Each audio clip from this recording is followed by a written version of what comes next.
Hi everybody, I'm making this video to update you on what's been going on. Title of my video is Celiac Disease. Is gluten my kryptonite? Well, some of you may know that I've been having issues with health lately. I've been having a lot of symptoms, different things going on that have been annoying, and not only annoying but debilitating many times. So I'm in the process of trying to get a diagnosis for celiac disease. Um, I've also decided to make this video publicly available. So maybe might be a little too much information for you. You can just ignore that. But I'm hoping that other people out there suffering with similar issues might be able to glean some information from what I say here, um, or if anything, just to give support that they're not the only ones going through whatever this issue is. So, what I want to tell you about right now is celiac disease and just a brief outline of what it is. You can Google information on the net. There's lots of personal testimonies on YouTube as well. So celiac disease is an autoimmune disease, and the person afflicted, their immune system attacks the small intestinal lining and damaging it to where nutrients cannot be absorbed, and then also allowing food molecules and things to pass through that gut lining into the bloodstream, and that wreaks havoc in itself. The immune system is just basically working overtime trying to get rid of this gluten protein. That's what celiac is. It reacts to this gluten protein that we ingest, which is found in all wheat products. As far back as I can remember, my mid-20s, I would often get severe stomach and gut pain, and eventually at my mid-20s, about 27, 28, I think, I was diagnosed with hypothyroidism. And some years later, I found out that this hypothyroidism was the autoimmune type called Hashimoto's. So about 6 years after that diagnosis, I transitioned to a plant-based diet. I heard that a lot of other celiac sufferers, some of them had gone on a plant-based diet, and what I've noticed also being in the food business for this many years is that a lot of times people go plant-based because they're cutting out meat. They tend to rely heavily upon wheat products, and there are products on the market now that are like faux meat that are basically made up of pure gluten. Because after that time, my symptoms were exacerbated. They became worse, and um, I'm sure that I'm pretty certain that prior to that time, I was already suffering. Going plant-based, going heavy on the wheat just made everything worse. But even prior to that, I had developed this rash on my foot, and I had it for 5 years. It never went away. Everything that I tried, nothing helped. And so I suffered with it. I basically scratched it raw until I couldn't scratch it anymore, and then I'd have to let it heal up, and then I'd scratch it again until it was raw, and it was just constant 5 years. So how I got rid of it was that at that time, goji juice was new on the Western market, and everybody was touting it as the next latest and greatest superfood. So because I had pretty much tried everything that I could try, I decided why not, and I did. I used the goji juice, and I found relief. The rash went away, the open wound healed up, and it hasn't bothered me since. Another 5 years passed after that. I started working for this man who ran a ministry that conducted health and cleansing clinics. And I was his raw chef, and I was personal chef to him and his family as well. Um, I learned a lot there, and then of course I did the cleanse myself. And when I did the cleanse, I found that I felt better. And not only did I feel better, but I didn't realize how much I had been, or how bad my symptoms were. I didn't realize that it was not normal to have stomach pain and gut pain and gas and bloating and foggy head. It became normal to me, so I would just keep on going and not think anything really. I really thought I was pretty healthy, being on a plant-based diet. But until I did that cleanse, I didn't know how sick I actually was. The cleanse consisted of 10 days of drinking only water, fruit and vegetable juices, taking in herbal teas, herbal tonics, and raw, unprocessed plant foods. And if you want more information about it, I'm including a link in the dialogue box for, actually, I'm going to put the link on there for a film that was produced by this ministry. It's called Bellavita the Movie, and I'm actually in it. So if you haven't seen it, check it out. And that explains the process of the cleanse, the detox program, which is good for all of us. All of us can use a cleansing program. So as I mentioned earlier, that some symptoms were mild and some debilitating. It was very easy to brush off symptoms and just say that, oh, I ate something rotten, or I might be coming down with the flu, or that's why I have a headache, or whatever. It was easy to do that and not think, as long as you're pretty much able to function. If we're not functioning optimally, then we have to take a good look and see that maybe something is wrong. Here is a list of the bulk of the symptoms that I have experienced and that I continue to experience. And this is after contact with gluten, either by accidentally ingesting it, or by touching it, or by breathing in gluten particles.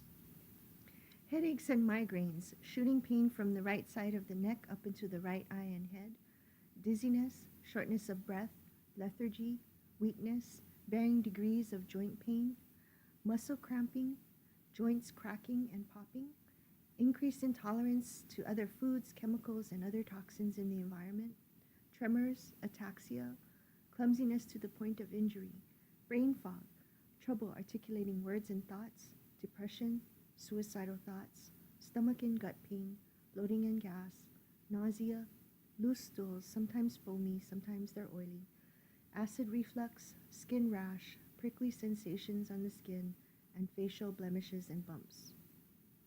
I do have to mention also that stress can be a huge factor in determining the outcome of the progression of this disease. Lately, my condition has become progressively worse, even though I've been on a gluten-free diet for the past 9 years.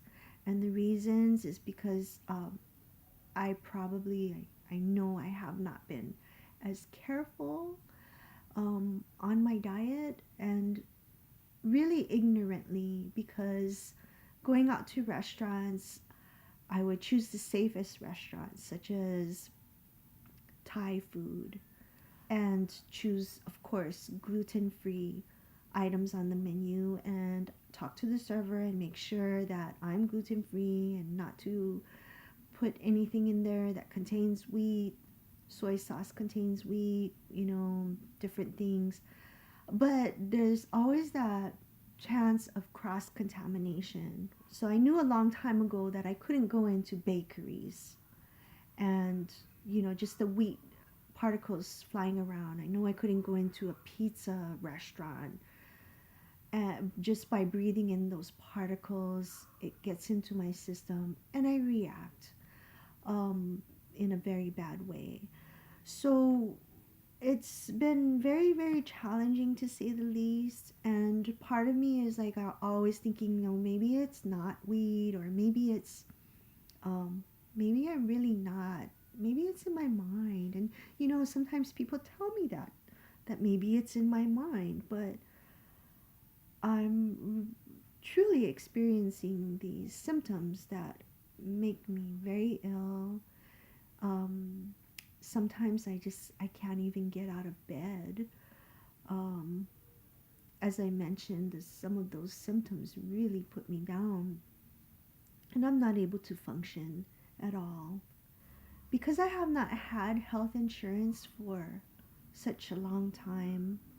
I turned to natural remedies, and that was how I initially got into health. And I've always felt that it was important for people to get a diagnosis from doctors and run blood tests, or do whatever is necessary to see where the status of the health is. Now that I have health insurance, I am pursuing this diagnosis.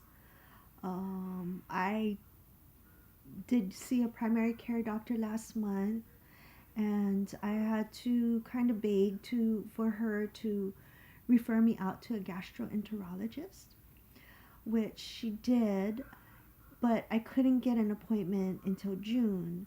I have that standing appointment and I still plan to see the gastroenterologist, but in the meantime, I had an episode very recently that I hope to share with you, time permitting.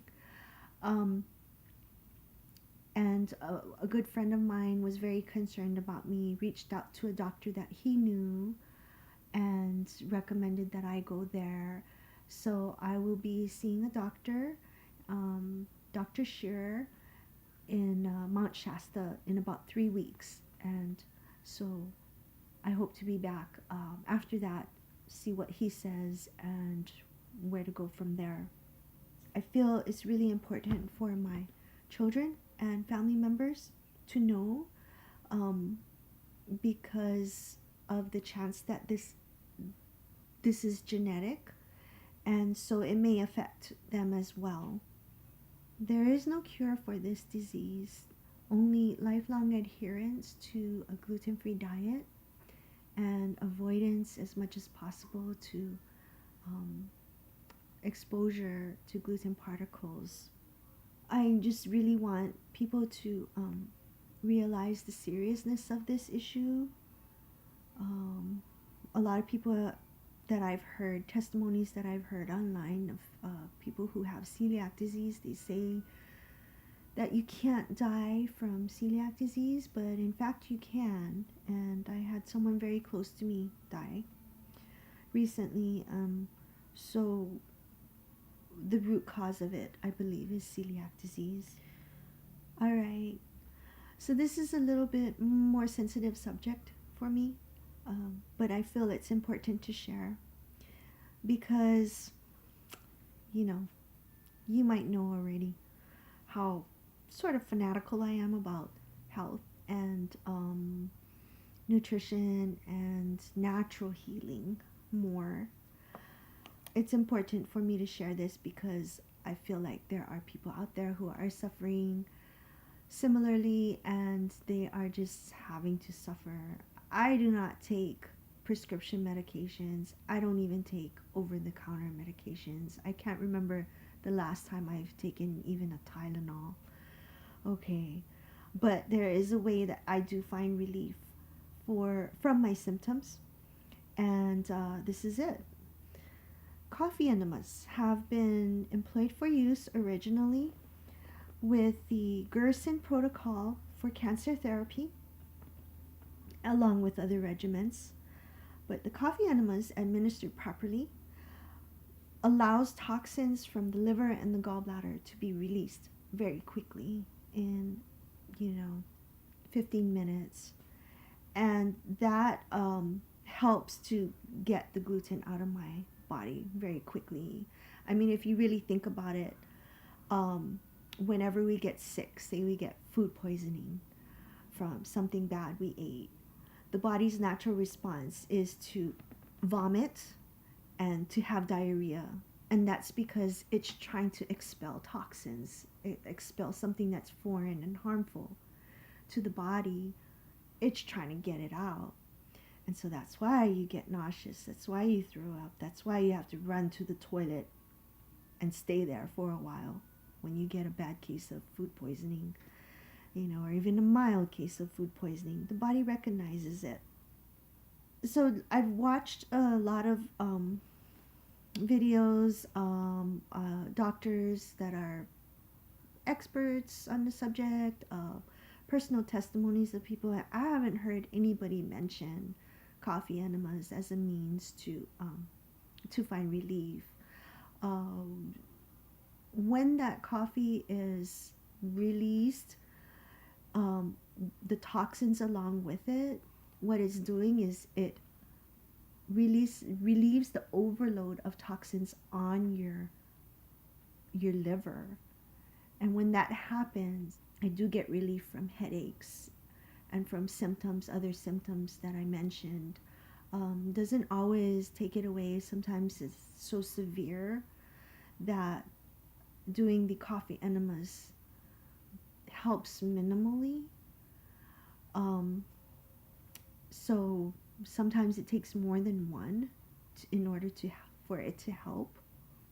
If this is something maybe you're watching, happened upon this video, and you're seeing this information and it's new to you, and that's something that might help you to find relief, you want to try it out, please do your research on it.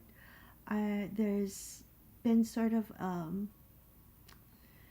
a fad thing going on with these coffee enemas and how these people are getting into cleansing and coffee enemas for cleansing, and so everybody has a different way of doing it.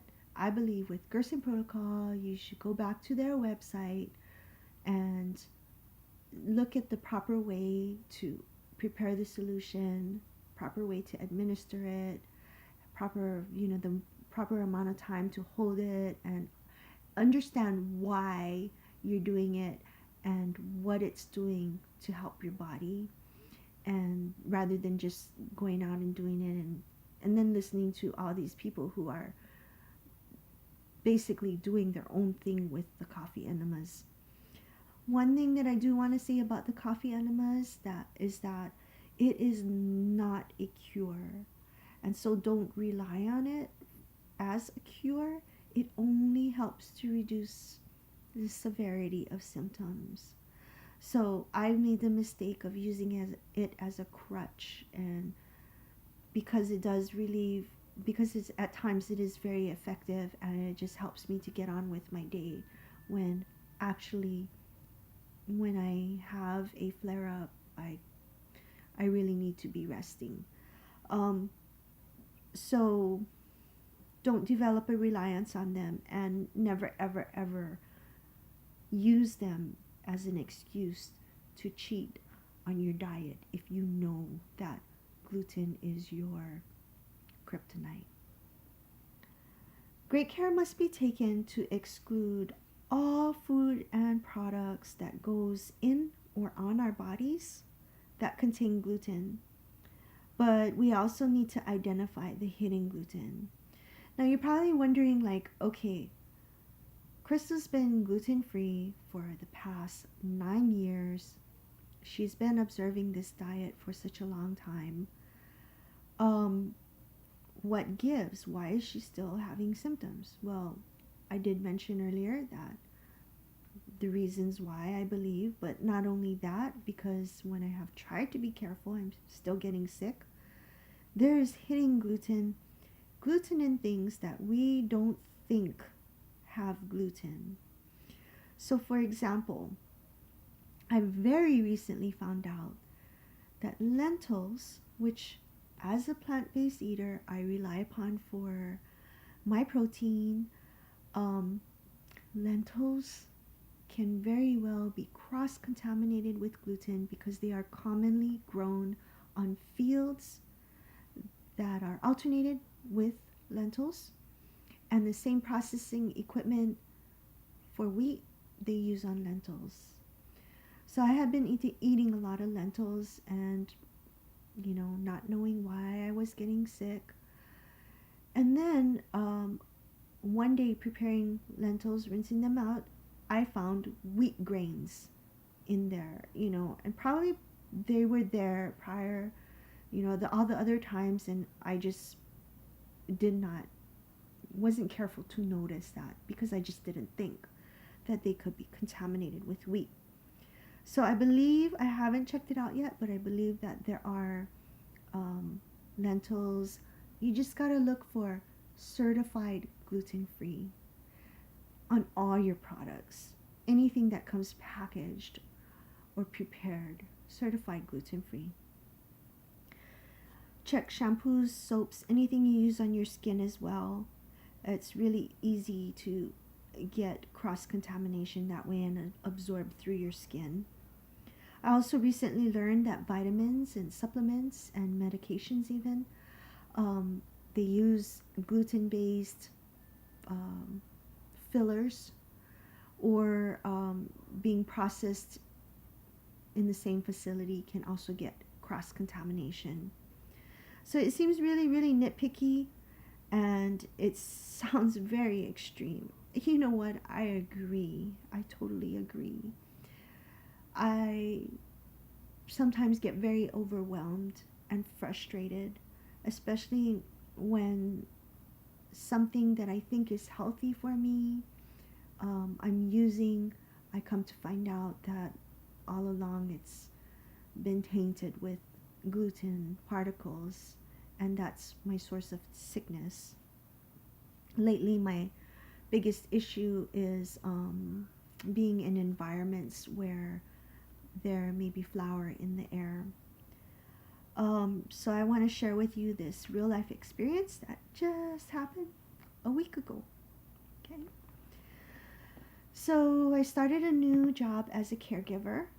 I tried hairdressing, got my license here in Oregon, transferred from Hawaii, and I worked 2 weeks doing that.